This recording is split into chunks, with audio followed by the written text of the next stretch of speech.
much wealth as they want if they work hard enough. However, what a lot of people don't understand about capitalism, and I think it's crazy that we don't have basic economics courses in our schools, but in our public schools, that's a whole other conversation, is that money it circulates.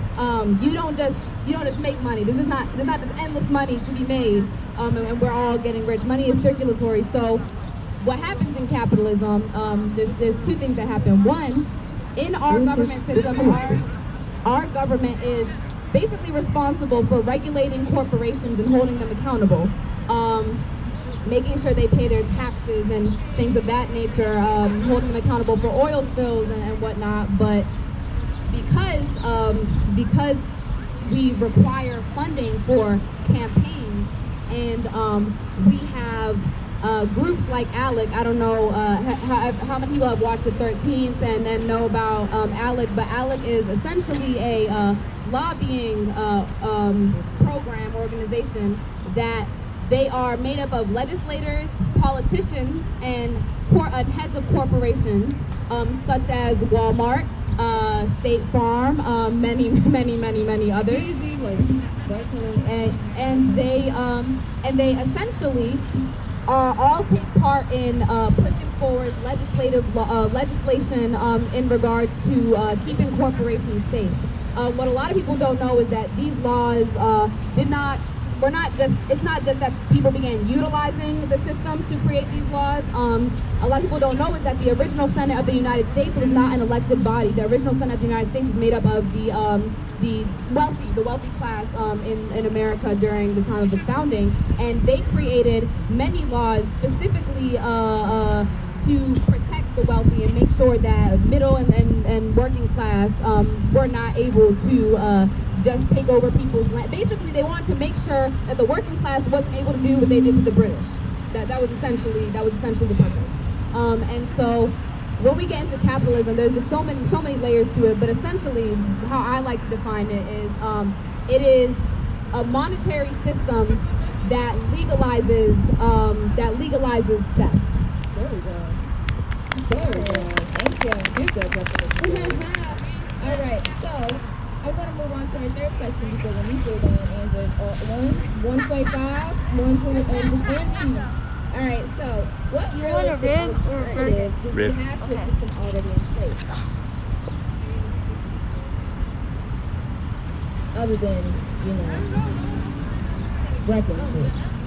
People don't like saying socialism. I'm not people. Socialism. I think it's really important to recognize that what we have isn't working. And so when we ask questions like, what are realistic ways of changing things, we need to ask, what is realistic? Is realistic based off of what has already happened and the reality that we've already created for ourselves? And so, in my opinion, there really is no definition to a realistic idea of where we can move forward, but honestly, just a new way of moving forward, which is really community-based. There are too many bodies that have too much power over communities, and communities cannot govern themselves. We have politicians and police commissioners who don't even live in these cities and in these counties. That makes no sense. How do you not live in the community that you are supposed to be protecting and serving? Definitely. I was actually looking at some different articles about how Africa is being run, and there was an article about how the government basically interacts with Africa and how its people get tense, and it basically tinges, the people are tinged or just falling off of what the government says to do. And basically, when the colonial states started boxing in all the conglomerate groups, all these different peoples in, they realized that the colonial states, the British, the whites, realized they have no legitimacy to be there because they never needed them. They just came over, realized what they were doing was fun, they like it, they want to do it, but the Africans just like, bro, I never asked for your help. I never asked for your help. Like, I could teach you what's up, but I never asked for your help or try to tell you to change me. I was always fine. And it even got to the point where they realized and started to rely on force and they relied on force and violence since they noticed the monopoly of manipulation, coercion, understanding that using these people, breaking these people down, and making them believe that they are in certain levels, like high class, middle class, working class, shows that pushes their imperialistic objectives. They want to put everybody in a certain box. They want everybody to be at a certain level. So the people that are in lower levels never think to move up because they think it's too hard. It was never possible. Society always made it seem like we could never do it. When in all reality, it was a literal system that this society is putting on you, telling you you can't do it. Who is anyone to tell you you can't do shit? Like, that's an honest to God question. Who can tell you you can't do something? Other than yourself. The only person that can tell you yes or no is yourself. So how are you going to let someone else that don't know you tell you what you can and cannot do? I feel like, in my opinion, like as a system or as like just a community of people, I think that to vibrate to our highest selves as a community, we're the only people in our way of that because we limit ourselves because of the things that we've seen done and the things that we think are supposed to be done. And that's not the truth. I feel like we have the capability to do anything we put our mindset to. After the protest, man, when I realized that like 7 youth got 15,000 people out to block off a whole I-83, I'm like, man, you can't tell me we can't do anything.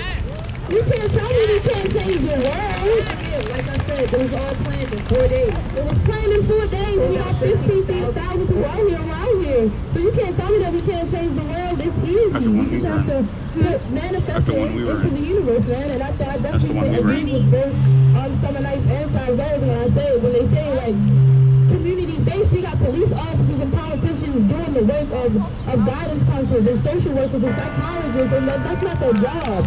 They don't get paid to do that, so we have to stop paying them to do the jobs that we have people who went to college to do the jobs. We have those people, we just have to put them in place. So I definitely think that we're going to be on the path to that. Yeah, I got a Is it good? He's my birthday.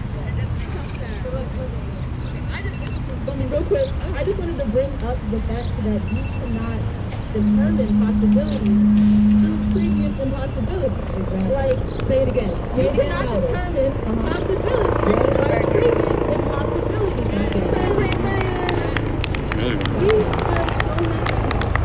That's why I like calling ourselves the youth, because what's so important about being young is the imagination.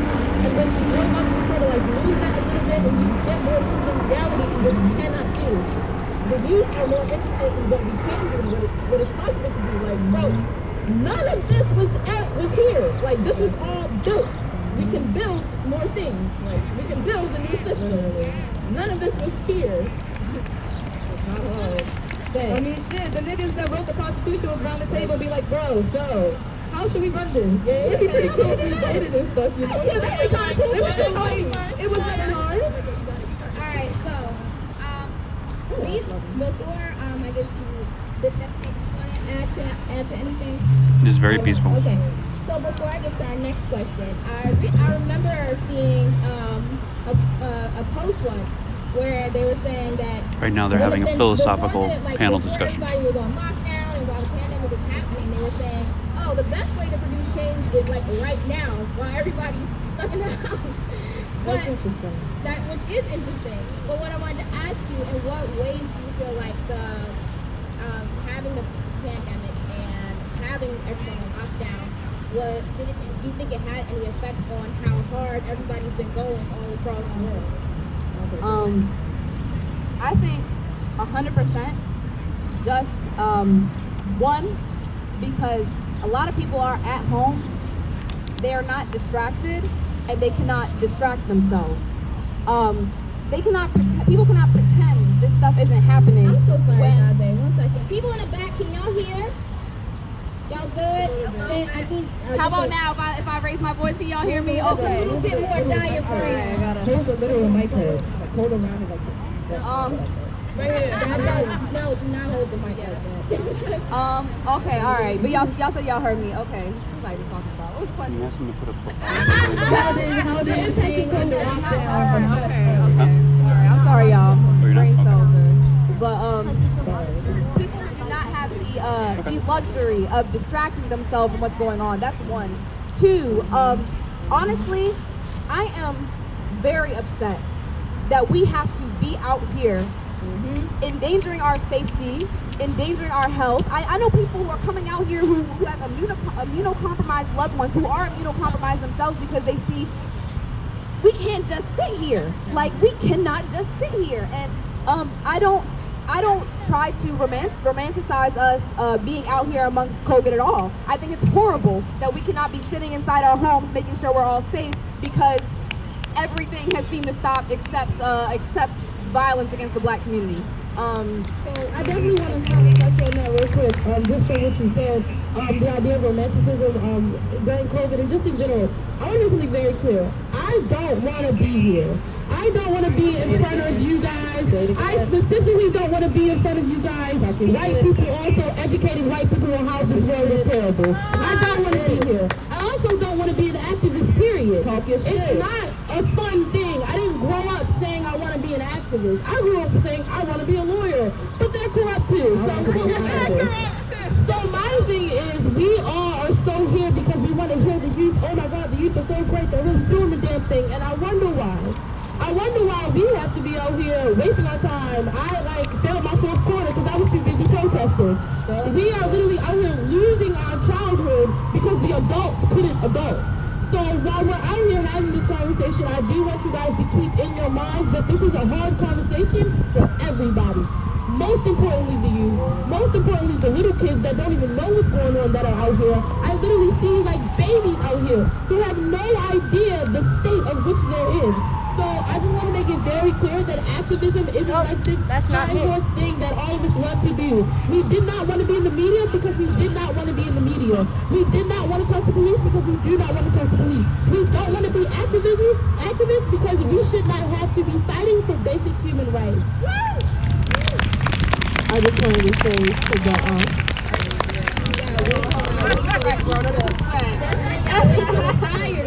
no, y'all know how I get down. But my whole thing about with COVID and all that is, I speak for me, but what I feel like is many black people aren't afforded the fear of death.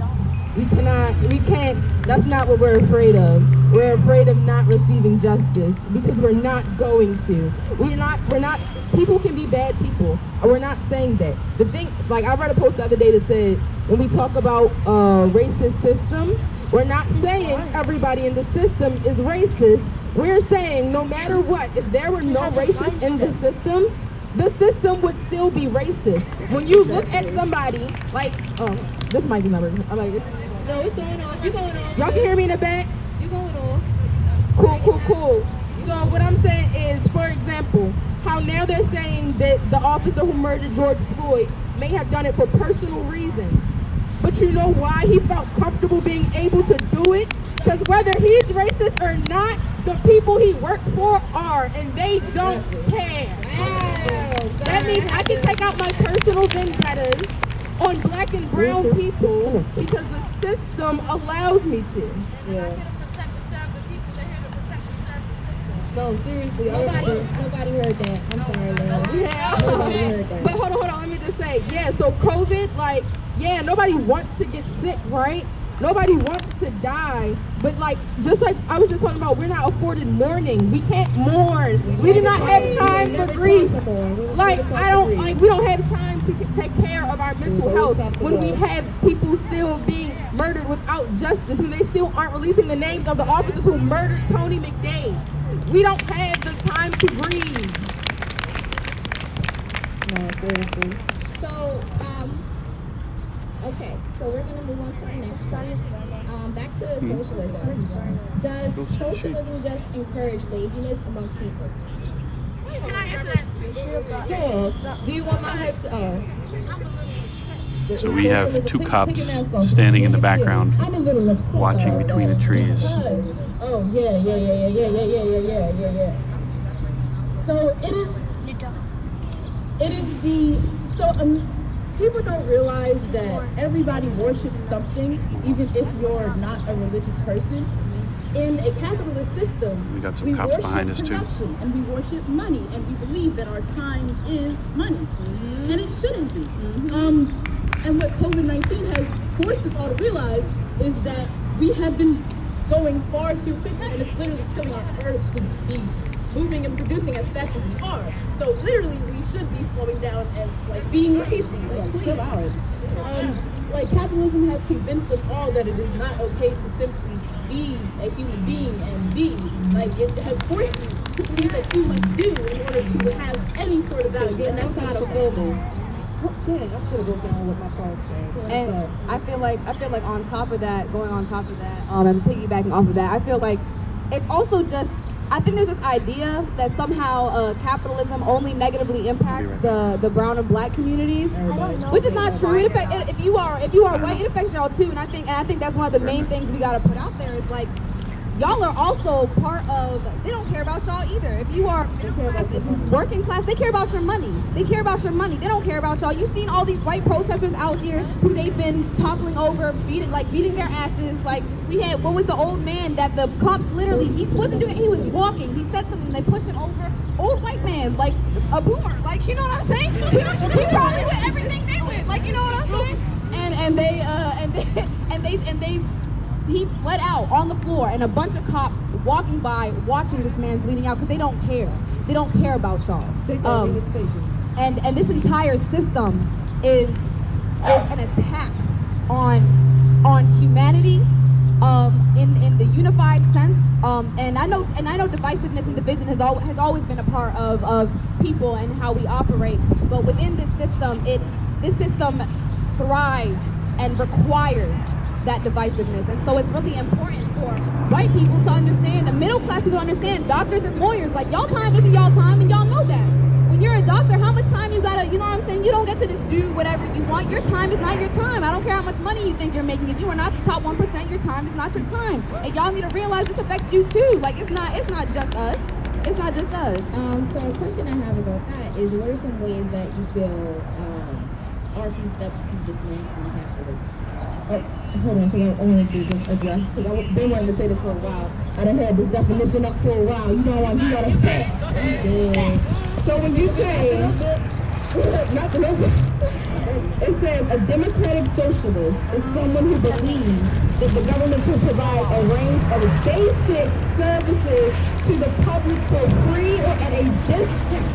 A discount. When we say basic services, we're saying humans should be able to survive and live.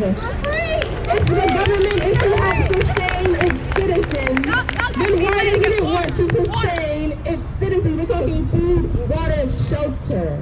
It's no reason to hoard these things. It's not helping anybody. People are miserable. Even people at the top 1% that they're hoarding resources. You're not happy. You just own things. Like that's not happiness. Just answering that question that you just had, because the question was, how do we start with dismantling the idea of capitalism? Yeah, and also, what are, just to add on to that question, what are some ways that you have felt like you had to contribute to capitalism and how you broke away from that? Oh, that's a good question. So if you even have already. Yeah, come on now. So, dang, that's it. I think, I don't know, I've given into the capitalist idea. I'll start with that part. Is the idea that I thought that to be successful, I had to have all these accolades. Power was a drive for me for a long time. I always wanted to be the top 1% in my school. And I never felt more right, Jesus. To be just the idea, like I genuinely, the capitalist idea gave me this image that I was supposed to look a certain way, that I was supposed to have a certain job, that I was supposed to be married at a certain age, be in a relationship by a certain age, like this capitalist idea, have kids by a certain, like they literally drove us to this point. And so when I was in middle school, the one thing that I wanted so bad was to always be at the top, always be successful, always have these accolades, always have teachers saying stuff about me, and I wasn't happy. I wasn't happy at all. I was just successful, quote unquote. I just had accolades, but it doesn't do anything for my soul. And so that's the conversation that we're going to get into later about the idea of self-love and self-preservation, because capitalism system drains you, bro. Like, there's no way that you can believe in capitalism and believe in self-love and self-preservation. Like, they don't go together. They are literally mutually exclusive. And with that, the idea of dismantling it, I just think that we all just want to give it back to the community. There are things that, and from getting certain things from states to cities and then controlling it from there, I feel like we all have the power to organize and be a community and have that. If we first do it within ourselves without caring what they think, without caring what they think, then we can do it. And then we can move from there. We have strength in numbers as long as we just put the energy into it. I just want to say, one, so like we're a diverse group. We have definitely different opinions. And I don't know if this is something I need to unlearn, but I definitely do still thrive for power and attention, but not necessarily in a monetary sense. I think for a long time, I didn't care about what I had to do. I just was like, well, I'm not going to be poor when I grow up. Like, I'm done with this. This is not my lifestyle. Like, I wasn't meant to do this. Like, I was like, I don't care if I got to be a CEO. I got to do da-da-da. I'm going to get this money. Like, that was my whole idea. Like, in middle school, every dream, every goal, every desire I had went away. And I was like, at the end of the day, this is not going to make me money. Like, 1% of people are going to be celebrities. Like, so if I'm not going to work towards that, I'm going to work towards what's going to make me money. And I think that if we live in a system where the whole point of life will be to live your life and not what you own, that is what would bring so much more peace, so much more unity. Like, when we talk about what causes the things that everybody's upset about, violence, everybody's upset about crime, the root of the, when you talk about, even in, like, I'm not saying everybody has to be Christian, but in the Bible, the root of all evil, money. When you talk about James Brown, money, money, money, money, it's terrible, y'all. Like, it's so terrible. Like, the fact that we train children, we train, like, everything, like I said, everything ties into each other. When we talk about the education system,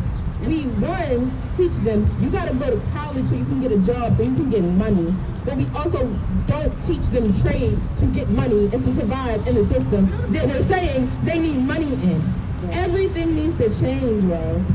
So I wanna hop on to like all of that and more so the technicalities of it. First and foremost, and this is so important, and I need people to be like gathering together for this. We need to defund the police. Man, that's it. I don't know if y'all saw it. They wrote it on the street right out there. We need to defund the police. There is a new a budget that is being proposed. I believe they did it actually last night. They were proposing the budget. I don't know if y'all seen it, but it allocates a shit ton of money. $500 million to Baltimore City Police. Let me tell you about something about Baltimore City Police that we didn't even know. We didn't even know till yesterday. We had a meeting with some city council members. And we found out, because our main thing was defund and refund, right? Defund the police and refund organizations and initiatives that go towards refund the community. There you go. Thank you. Refund the community. And we found out that actually Baltimore City Police is not, for lack of a better term, owned by Baltimore City.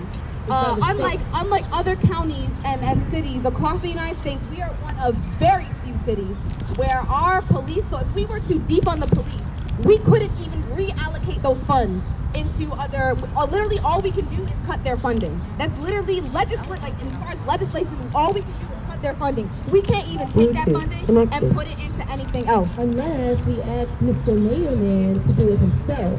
Or we say, fuck Larry Hogan. That's the first thing I want to say.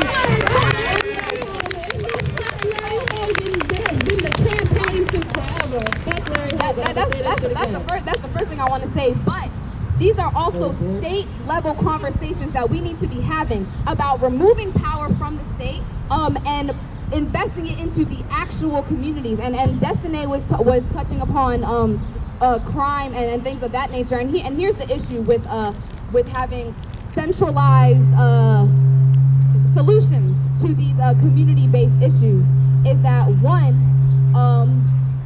you cannot, we have the police, right? And they're supposed to solve crime. And so, regardless if you believe in police abolition, regardless if you believe in reformation, regardless if you just like what's going on and you're just like, I bang for this, I don't care about what's happening.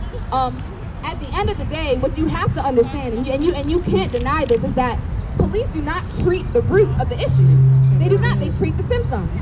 And so we want to keep our communities safer by continuing to treat symptoms of issues that are far more deep-rooted and that were actually created by these same systems that we think are, that for some reason we believe are trying to help. And so first and foremost, we need to have these conversations with the state about our police department needs to be in our city's control. It should not be in fucking Larry Hogan's no, absolutely not. That needs to be in our city's control so that when we do have conversations with city council, they can actually do something. They can't. We're talking to city council members, people we're talking about are in power, and they are saying, we can't do anything. We can't do anything, and that is crazy. That is crazy. Imagine like putting $500 million into the Baltimore Police Fund, but only putting like $9 million into arts. Into art. And so what really needs to happen is we need to be getting those funds into one, rehabilitative programming. Yes. We want to keep talking about the drug issue in our city, and we don't want to do anything about the market that is I'm sorry. Before you go, I want to go back to something that you were saying about being taught capitalism. So what do you? So let's further delve into how do you believe the education system it has been influencing capitalism or its effect on our education? That's actually what I was about to say. Like, because I was like, we get so passionate because we're talking about what happens and what the root of everything is. But you did say dismantle. Dismantling begins with education. Because when you have been trained and indoctrinated a certain way, it's very hard to see anything outside of that. So when we start teaching people how to unlearn things and unlearn the value of pieces of paper and numbers on a screen, then that's how we start to dismantle capitalism. When we start teaching people how to live in unity based on actual respect for one another and the resources you actually have, and that these resources are just resources to help you do what you need to do, not just to have. Like, you got $1 billion. Like, okay, now what? Now you just have $1 billion. Like, no, we need to teach and unteach people the things that have been indoctrinated in us as Americans, because that's the American dream, to come here and get rich. And the American dream should be to come here and live a happy, healthy, successful life. No, like, for real. I remember, because I wanted to jump in, I don't remember saying anything but commentary. But backing up for what you said about how everybody needs to get on one page, again, in Africa, nationalism was basically the thing and that driving force that liberated the people to get the colonizers and the British out of their place. Like, it's 120 countries in Tanzania, the communities in Tanzania that were just like, I don't want your help, get the fuck out, and they never came back. And that was all the way in the 60s, like 60s, 50s. Like, they realized, literally, nationalism, the desire for the nation to be housed in its sovereign state. Like, the people govern their place, the people govern their homes. Like, it wouldn't make sense for you to own a house and then someone comes in here, it's some random person coming to tell you how to live in your home. But that's what's happening, right? That's literally what's happening. You made this house, you bought this house, right? Someone comes in to tell you how to work in it, how to live in it, how to move in it. Does that make sense to you? Literally, who are you to tell me what I can do? And even the stuff that we buy, we could put our time to. The same clothes that you buy, you can make. The same house that you buy, you can build. The same groceries that you buy, you can grow. It's just literally people need to understand that you can do every single thing that money pays for. And if you do not want people that does not live here governing you, then you have to start moving. You have to put shit into action. The people that is in your place should be the people governing your place. Why would we have someone in California governing us? That wouldn't make sense. They don't understand our climate. We're literally two completely different climates. It's like two completely different climates. But why would we do that? But it's happening. I wanted to add to the part about like how we can alter education for one. Like, I was remembering thank you. But I was remembering, like, throughout middle and, to be honest, most of high school, like, the education system failed me. And I went to a good school. I went to a good white school, you know? And longest time, I just thought a communist was just a Nazi, like that was just Hitler, and I would guess it was evil. And that capitalism was just the ability to buy things and like participate in a market, and like that's not all it is as being like. And I just feel like if we like it's 2020 and we're still whitewashing history and we're still not actually teaching real history, I feel like if we rebranded education to be actually factual, you know, up to date. And also going into our actual personal initiatives, we understand that the school system is not a system that we can just be like, change the curriculum, and they're going to be like, oh yes, let's change the curriculum. So one of the main initiatives... Right there. Can y'all switch mics? Just pass that mic and use that one. Can y'all hear me now? We can't. They It can belongs to hear you. these people. Oh, okay. It belongs to these people.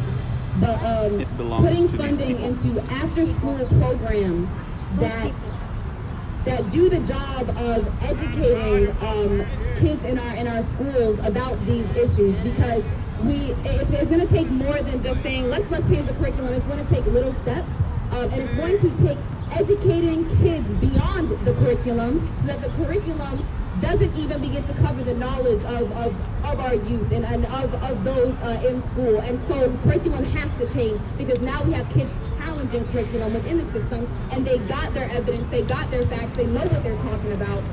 And one of the main ways we're trying to do that is through art. Art is it's been a revolutionary tactic for hundreds and thousands of years. Like, we really underestimate the power of art. And so to teach art in our schools and to teach our youth these ideas through art, because we can't, unfortunately, due to the system being the way it is, we can't just go in and be like, no, this is actually what happened. But using art as a means to do that is one of the main focal points of our mission that we really need help with right now. Definitely. That's one example. Before anybody else, for example, James Brown, there was about to be an entire riot after, I forgot whose assassination. It was an important figure. I forgot whose assassination, but right after the assassination, James Brown had a concert, and a riot was about to break out inside of his concert. Now, we all know James Brown, he could pull out a crowd, honey. Everybody's ready to party. However, the police was there, ready to, stop a riot that they insinuate, because why are you here? And James Brown said, no, let me see if I can control my people. And the concert continued, and everyone had a good time. There was no riots happening, and that was literally just music. The man just used music. And that's one form of art. There is entertainment, there is movies, there is songs, there is poetry, there's so many facets of art that you cannot wash away, but they don't want to put the money into it because they know good and goddamn well that's the way to change everything. And I just wanted to Chief, with your last comment. I just wanted to add real quick that literally these programs already exist. So like, that's the funny part, is that like in programs like Baltimore, who brings art and activism into schools and after school programs, like they exist, you just have to allocate the funds to them. That was all. Right. So, moving on from the education system, what about in the capitalism and the justice system and in our prisons, in the prison system? Honey, I'll tell you about the notebook. So, how many of y'all are familiar with Norway? Anybody familiar with Norway? So there's a couple of people. So for ones that don't know, I'm gonna give you like a little bit of rundown. So Norway has the lowest crime rate and re-arrest rate. I don't remember the technical term, still learning, but people don't get re-arrested like that, and it has the lowest rates in the entire world. Now, their average, I'll start with the average. The average prison sentence is only 8 months. The maximum is 21, and for war crimes and genocide, it is 30. So, with that being said, it's just like, well, if that's the case, this low suspension times and stuff, how is everything so peaceful? Well, their system only is taking away the liberty. There's two ways they do things: the crime against penalties in society and penalties in prison. Penalties in society is literally just community service. You're not in jail. You still have all your rights. You can still vote, but you're cleaning up the city. You're working in schools. You're working in healthcare, and their rates are still low. But for the serious crimes, they do go to jail. But in those centers, they are provided libraries, schoolwork, education, art supplies. Like, they're not taking away anything other than their liberty. That's it. All their rights are still there, even if they're inside of jail. And their arrest rate and their crime rate is so low. Like, just think about it, all right? So now we're gonna move to America's prison systems. They barely even have blankets. They have metal beds and fake-ass pillows. They barely have any walls, barely have any windows. They don't get no air, no extra stuff. They only get an hour outside, possibly. But it is more likely it's 5 times greater in America for people to get rearrested in literally 5 years. For you to get rearrested in 5 years is much greater here than damn near anywhere else. So it's literally this whole taking away your liberties, take away your rights, you can't see nobody, can't interact with anybody. Well, that's not working, buddy. Norway is doing it much better, and they're the lowest, and everyone still has their human rights. They literally said institutionalizing the system does not work. How is that going to create rehabilitation? Institutionalizing rehabilitation does not make sense. All right. I just wanted to, hold on, real quick, I'm gonna do fast. Last two things. My AP government teacher, we always talk and argue, whatever. She's cool though, but we were talking, I was like, I mean, when you think about Sweden, when you think about Norway, when you think about these like Norwegian countries that have great prisons and the most fanciest prisons in the world and the most freedom, and low crime rates, but then you sit here and defend the system that we have, and she's like, well, most of those countries are not ethnically diverse. So you're saying the only reason we can't have a criminal justice system that actually helps the country is because of racism? That should be the problem, sweetie. That should be the issue. That should be the issue. And then when we talk about recidivism rates and when we talk about crime, period, Baltimore City is always known as the worst crime. Baltimore, Chicago, these major cities, Detroit, Oakland, we're these worst cities, but we're also the same city that spend the most on policing. Obviously, more policing does not equal more safety because the root is not killed. You can't cut off a weed and think it's gonna go. You gotta rip it out from the ground. You have to rip it out. That's what we need to instill in our government. And also, we have to remember, this country was made from a revolution. This country was made because they said we don't want to be under another person's rule who has nothing to do with us. We are sovereign. So why don't they understand that this country was built on giving power to its people? Yet we consistently are finding ways to take power from the people. As if we ever had it to begin with at that point. Okay. So thank y'all. So I want to let the audience know that we are 10 minutes early on our schedule. So we're going to be moving into our second portion, which is talking about police abolition. And then after that, there is a third portion called the vision. And at 3:45, it'll be a whole vibe session. Is that cool with you? Everybody understand the time schedule? Everybody's feeling good? Everybody, we still got food and stuff, y'all. We got water. We got water. Hydrate. Yeah, we are. Well, probably not even 3:45. Probably like 3 on the dot, maybe. So we're gonna try and move through these. All right. So.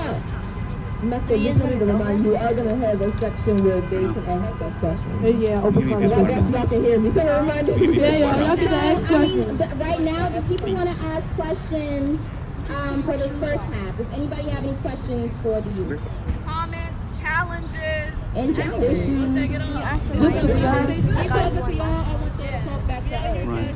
That's the only way. Yeah, this ain't no lecture, man. If y'all don't, then y'all can just say ashe. It just means true. Say ashe. Ashe. Oh, you got Awesome. Yeah.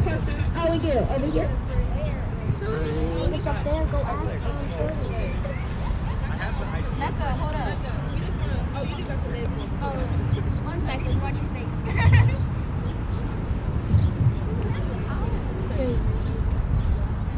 Yeah, that was,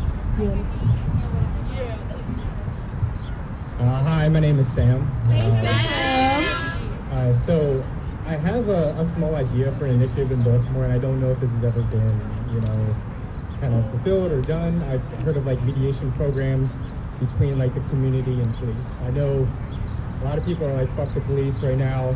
They want nothing to do with the police. My idea, though, is to essentially create a dialogue between protesters, the community, and lower-ranking police officers. I don't want the media involved. I don't want any videos. I don't want social media. I want it to be as natural, just a dialogue, communication between us and them. This is not a movement or initiative for All Lives Matter. This is not an initiative for Blue Lives Matter. I'm not trying to really humanize anything. No, we're picking up what you're putting down. Yeah, definitely. My idea is more so that I believe in defunding. I believe in abolishment of the police department, but it's going to take time. Police are still going to be around, whether we like it or not. And in my opinion, an ignorant cop on the force is not as dangerous as an ignorant cop who just got fired or is no longer on the force because he's no longer bound by any law. Granted, he's not really bound by any law to begin with, because he's still fucking killing people. But you know, we all probably know that cops have arsenals at home. I worry that if we are not educating these cops like the system should be, like the government should be, then we're just going to continue to have more killings and we're going to continue to have more anger. This is not love always wins. I don't believe in that shit right now. But I believe that something has to be done, and I want to know if you guys have ever heard of an initiative like this, or if that's something you guys. I mean, I just want to say, like, I affirm you. And us as a group, we understand, we don't like to say not all cops just because I feel like that connotates kind of dismissing that it's a systemic problem. But at the same time, we're not going to sit here and pretend like every single cop in America has the same intention. But I believe that we can have conversations, but here's my thing, here's my personal thing, right? Most of these cops understand what's going on. He sees what's going on in his department. Him over there sees what's going on in his department. They know the corruption way more than we do, and they see it on a day-to-day basis. There are police who recognize that corruption, and they want to do something about it, but the police is a gang. You can't betray the brotherhood, right? And so there's an actual danger present to these cops who are interested in, they see the issues, they want to do something about it, but they're not sure what, because these people know where my family lives, these people know where I live, these people, you know what I'm saying? So it's real, and I think along with that initiative, what we're really trying to do is create job opportunities for police officers who are willing to drop their job and put their services and get some training and put their services to better initiatives and better youth. And those are the officers we like to be having conversations with. Officers who are ready to move out and put their work into something new. In addition to that, the initiative that started, I forgot what it was called, man, but I think it was like called Bound or something like that. It was it's an initiative between Baltimore police officers and students. Actually, it starts really young, and what they do is, I actually went to it before when I was a little ignorant to everything that was going on. I went, and it went. They didn't have on their uniforms. What happens was we did hikes and exercise activities. The problem is that they distract us with so much fun and so much interaction that they lose the conversation. They lose the conversation of this is what's happening, this is why this is bad, and this is how we should change it. Like Zaza said, they know exactly what's going on, and actually there's an article that was written by a former corrupt cop. And so in this article, it literally talks about all of the stuff that happens in the situation. Oh, can you hear me now? Michael Wood, is that who you're referring to? Yeah. Michael Wood, is that his name? So he used to be a former Baltimore City police officer, and he spoke out about corruption. Well, yeah, so it was that one, and there's also, his last name is Cab, it's Officer Cab, in a different part, not even in Baltimore. So both officers actually did do those confessions, and they talked about the corrupt stuff, and so it's kind of hard to have these conversations, because like even now, we're having conversations with people who are in agreement with us. We all are on the same page, and so the question is, if we all know what's going on, what will further communication do? If we already know the correction that's going on, that's still not changing. It's not changing now. So if you know what's happening, and you see what's happening, why aren't y'all changing the system? So just for a minute before, so we're going to be moving into our next section now because it is about to be 1:40. I do see. Oh no. Well, the wind was just choosing you because that's what I was going to direct our attention over there. I see a piece that I'm definitely about to buy because we invest in Black youth over here, right? So I'm definitely putting my money where my mouth is because I see something that looks cute in my room. And so please, when you get a chance, make sure you connect with these black artists over here. And also, for people that probably weren't maybe aware of time or whatever, how can they stay in contact with the youth? Is there one Instagram for y'all, or is there so we can move on social media too. So on Twitter, I know a lot of people are on Twitter nowadays. It's at the Youth Be More, I believe. Hold on, let me look it up. At the Youth Be More, and I believe it's the same thing on Instagram. You'll see our press release and everything on there. So so I challenge you all. If you are on your phones, if you have your phone near, if your phone is on, just make sure you're following Youth Be More because as you can see, it was not just a protest. It wasn't just something that was performative. This is actually work being done. So there's a lot of people that's always complaining. Well, what happens after the marches? This happens after the march. We connect, we stay together, we stay consistent, and we work. Cool? So, hold on. We trying to do another poem. Alright, so before we get into our next section, we have another poem for y'all. Is that cool? Alright, so who is doing the poem?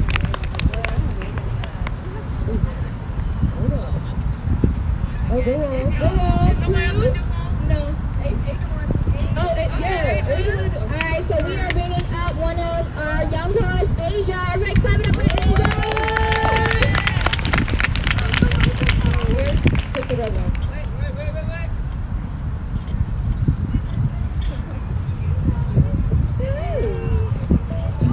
Now I can see what white man is doing. Huh? Now I can see what white man is doing.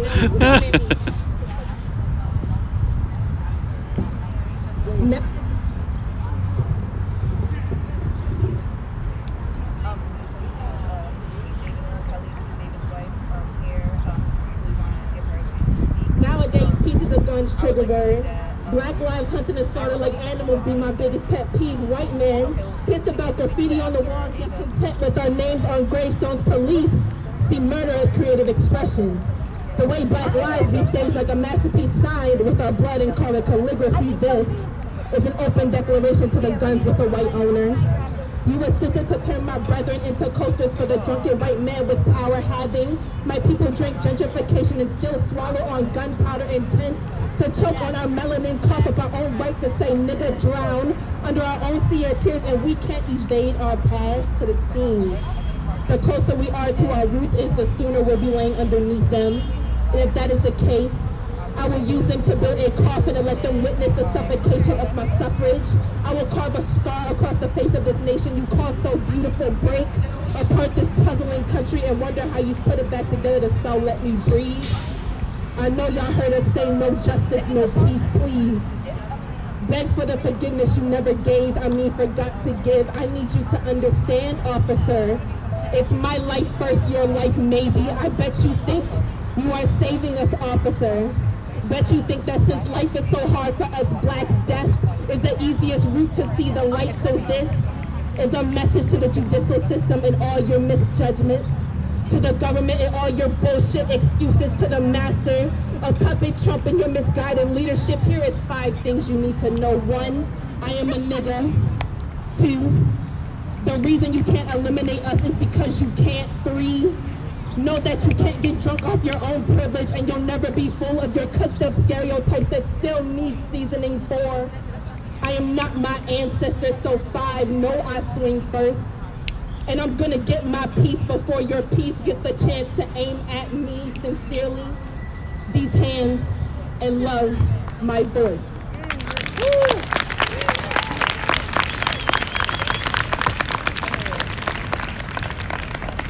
Thank you so much, Asia. So now we are going to be bringing up Delphina. Our beautiful, beautiful. With the style. Look at Look that. Okay. With the drip. You drop something. You dropping. What I do? I drop my earrings and everything. I know I'm shy. That's your shy. Everybody, please clap it up for Delphina. Delphina is actually doing poetry, but Delphina got facts. You feel me? We love facts. Oh, she's getting food. Hi, everyone. How are y'all doing today? Thank you all for showing up. Please remember not to leave until you connect with one new person. If we're going to organize, we have to know who we are. We have to know each other. So I challenge you to not leave this space until you've met one new person, learned one new person's name. Okay? So I'm not going to hold this mic. Where the rest of Team Keith? If you're a part of Team Keith, can you come up here with me? Because I'm shy. I'm actually going to pass the mic really quickly. Who in here have heard of Keith Davis Jr.? Okay. That's what I like to see. That's what I like to see. Love to see it. What I mean? No. So this is Keith Davis Jr.'s wife, Kelly Davis. If you know Keith, it is because of Kelly. One of the things that's so... Thank you. Give it up for the black woman because they be doing it. Thank you. Give it up for the black woman because they be doing it. Thank you. I think something that's so important as we talk about police brutality and we talk about the death of black folks at the hands of police brutality, we always have to center black women because we're doing the work. And Kelly has been ripping and running for 5 years for her husband. She has been unstoppable, as you can see. And it's such an honor that Team Keith gets to be led by her. She is the fire under all of our asses, okay, to say that this is urgent. And so I'm going to pass the mic to Kelly, and she's going to tell you a little bit about herself, her husband, and her family. Thank you.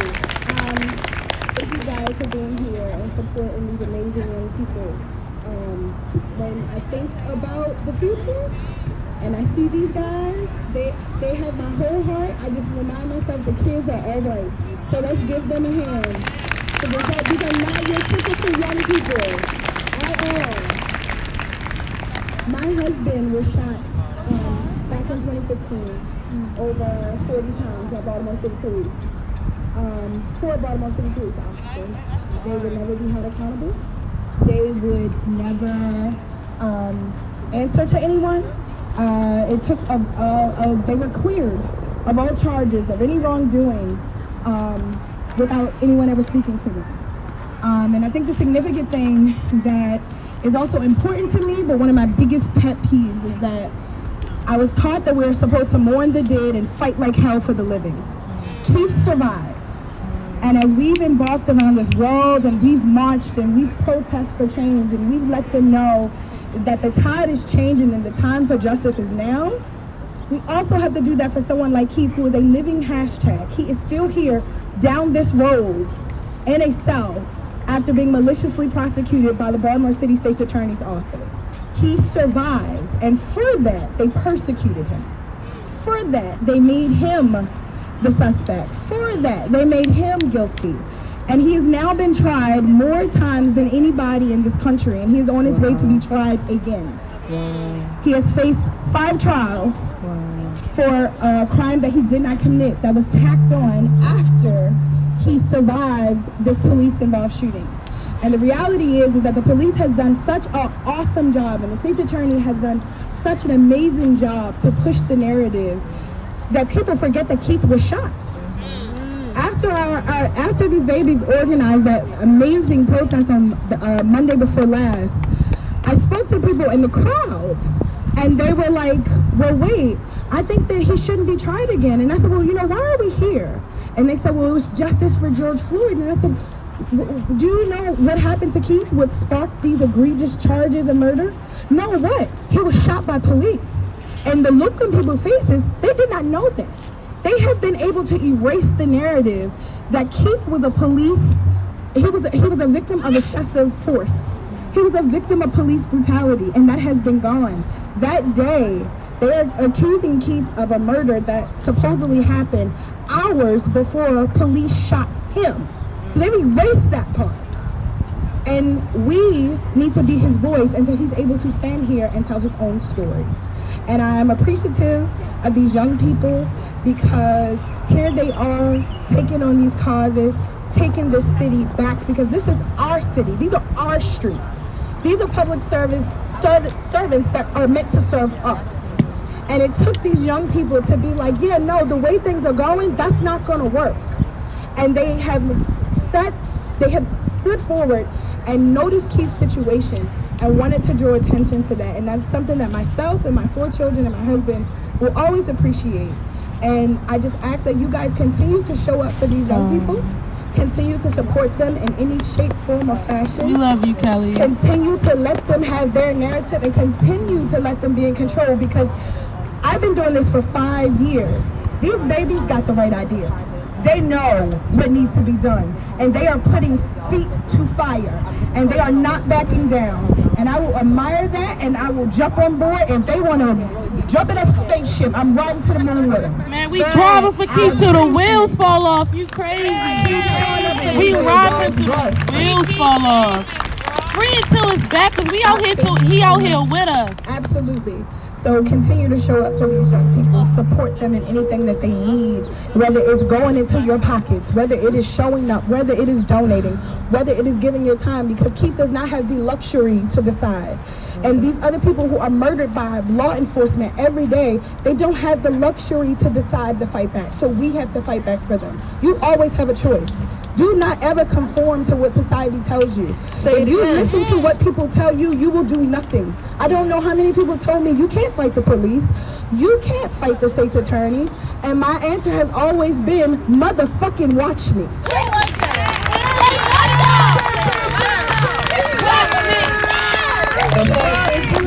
Continue to show up for them, and I appreciate you guys so much.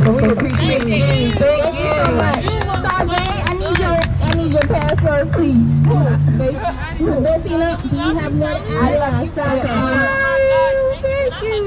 I just wanted to once again look at everybody. Y'all, they such a lovely bunch. I just wanted to once again affirm all of the youth out here. I don't think that you all understand the severity or the importance of what is happening. If you are not familiar with history, half of the Black Panther Party were kids when they started. Fred Hampton was, I think he started with the Black Panther Party before he even hit 20. And as y'all know, he was shot before he was 23. Right? So you protect these babies at all costs. Exactly. At all times. At all times. At all you costs. You put your life and your body on the line. Come on, Mrs. Davis. Listen. Come on, Mrs. Davis. Okay? Now, and then the last thing I'll say, I think they've already talked about the importance of police abolition. So I'm an abolitionist, I'm a prison and police abolition, which means that I don't believe that we should have a world with police and prisons. And what I want you all to do is ask yourself, what does it mean to have a world where we have an institution like policing, where police officers started as slave patrols? Policing did not start because of safety. The first police force were created in the 1800s in Boston. And the only reason they were created was because they needed to find a way to go catch all of the enslaved people that were running out. And so we have an institution that was built on the genocide violence of Black people, and yet we're so invested in it. And if we talk about reform, prison is the reform to slavery. Prison is the reform to slavery. Prison was created as an alternative to slavery. It is not a matter of opinion, because the 14th Amendment of the Constitution says slavery is illegal except in prisons. So what did I tell y'all? What are the connections we have to make? And so if we're invested in prison and policing, we're invested in slavery. And I ain't gonna say we, because it ain't me, I'm an abolitionist. all invested in slavery. And so Miriam Kaba, if you did not read today, she is a transformative justice advocate, a prison abolitionist. She released an article today in the New York Times where she said abolition means abolition. Defunding means defunding. Baltimore police have a budget that was proposed of over $500 million. Did y'all see the graph? Because I saw that shit. I did too. Did y'all see it? Over $500 million. Last year, the police department had $50 million over time. $50 million. And yet, Baltimore City schools don't got no heat, don't got no water, don't got no air, don't got no books. I don't know if y'all know this, but Baltimore City schools were tested for lead poisoning, and they found that 2 schools had lead poisoning higher than they should. But yet, we're putting $50 million in overtime to policing. Y'all got to think about it, baby. We have no other choice. It is a world without prison and police. That is the only way that black people will be free. You gotta cut it. And the last thing I'll say on this, outside of this, is that we have to have a global perspective.